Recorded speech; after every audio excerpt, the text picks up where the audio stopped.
Once there was a man named Daniel, born into a modest family in a quiet village. His mother had always envisioned him attending university, but life took a different turn. When Daniel did not qualify for university, his mother arranged for him to marry a kind-hearted woman named Lily, hoping this new chapter would bring him purpose. Shortly after their marriage, Daniel secured a job as a primary school teacher. Although he was hopeful, his lack of experience quickly became apparent. The young students, playful and unruly, overwhelmed him.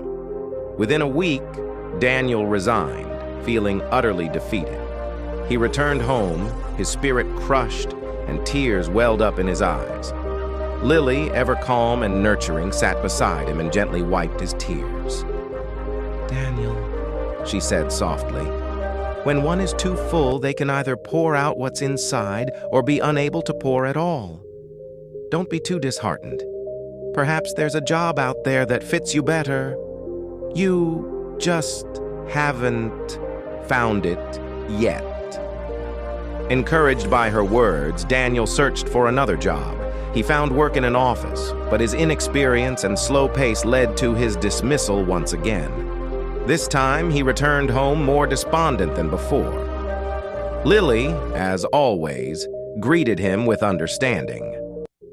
"There are those with experience and those without," she told him. "You've been in school for so long. How could you expect to know everything right away?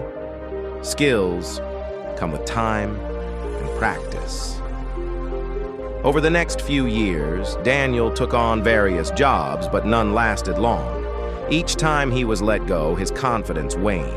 But each time, Lily's unwavering support lifted him. She never scolded him, never showed disappointment, but instead patiently helped him pick up the pieces. By his 30s, Daniel discovered a hidden talent, a natural gift for languages. He learned how to communicate with the deaf and mute, and soon became a counselor at a school for disabled children. His work brought him fulfillment for the first time in his life. Inspired by his new calling, Daniel opened his own school for disabled students, offering them education and hope. Over the years, he expanded his efforts, establishing businesses that provided equipment and support for the disabled community. Before long, he became a multi-millionaire with stores and schools across the country. One evening, as he sat by the fireplace reflecting on his incredible journey, he turned to Lily and asked, "When I was struggling, feeling lost, why did you never give up on me? What made you so certain I would succeed?" Lily smiled gently and replied, "When a piece of land isn't suitable for growing wheat, we can plant beans. If the beans don't thrive, we can try fruits or gourds. And if those don't work, we can always scatter buckwheat seeds. The point is, the land has potential.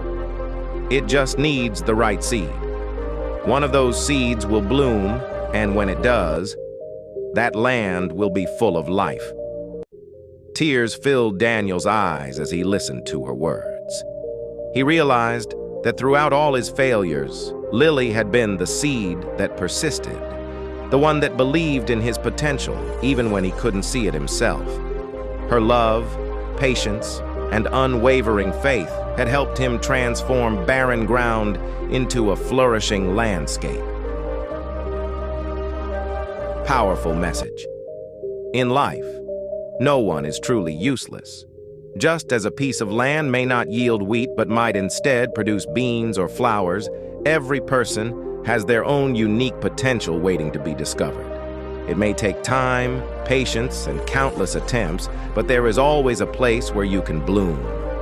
The key is to keep trying, keep searching, and never give up on yourself.